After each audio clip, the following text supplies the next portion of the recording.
কল্পনা কৰকচোন আপুনি এনেকুৱা এঠাইলৈ গৈছে য'ত আপোনাৰ চাৰিওফালে আছে কেৱল সাপ।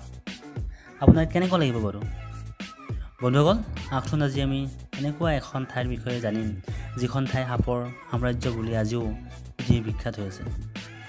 তেন্তে আহক ভিডিঅ'টো আৰম্ভ কৰোঁ।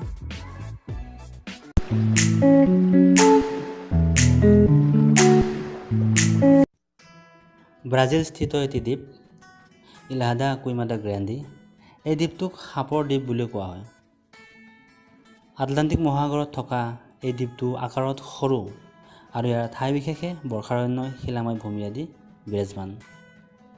এই দ্বীপটোত বিভিন্ন প্ৰজাতিৰ সাপ পোৱা যায়, যদিও ইয়াত গল্ডেন লেন্সহেড পিট ভাইপাৰ আটাইতকৈ বেছি পৰিমাণে পোৱা যায়। দ্বীপটো আগতে প্ৰধান দ্বীপৰ লগত সংযুক্ত আছিল, যদিও পাছত সাগৰ পৃষ্ঠৰ পানীয়ে প্ৰধান দ্বীপৰ লগত থকা সংযোগী পথ বন্ধ কৰে আৰু তাৰ পিছত তাত থকা সাপবোৰ তাতেই ৰৈ যায় আৰু লাহে লাহে তাৰ পৰিৱেশত ঢাল খায় আৰু তাতেই বংশবৃদ্ধি কৰে। দ্বীপটোৰ প্ৰতি বৰ্গমিটাৰ এলেকাত এডালকৈ সাপ পোৱা যায়। গল্ডেন লেন্সহেড পিট ভাইপাৰ সাপবিধ অতি বিষাক্ত। ইয়াৰ বিষে 1 ঘণ্টাৰ ভিতৰতে মানুহৰ মৃত্যু ঘটাব পাৰে। এই দ্বীপক লৈ স্থানীয় বহুতো মতবাদ প্ৰচলিত হৈ আছে। এবাৰ এজন মাছমৰীয়াই কল বিচাৰি এই দ্বীপত নামিছিল, কিন্তু পাছত তেখেতৰ মৃতদেহ তাত পোৱা গৈছিল।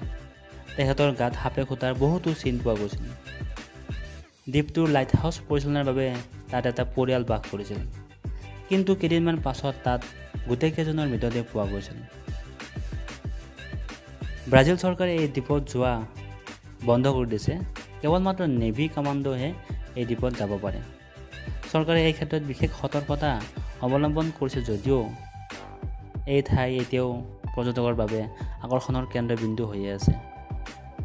বন্ধুসকল, যদি ভিডিঅ'টো ভাল পালে তেন্তে লাইক আৰু চেনেলটো ছাবস্ক্ৰাইব কৰিব নাপাহৰিব। Thank U.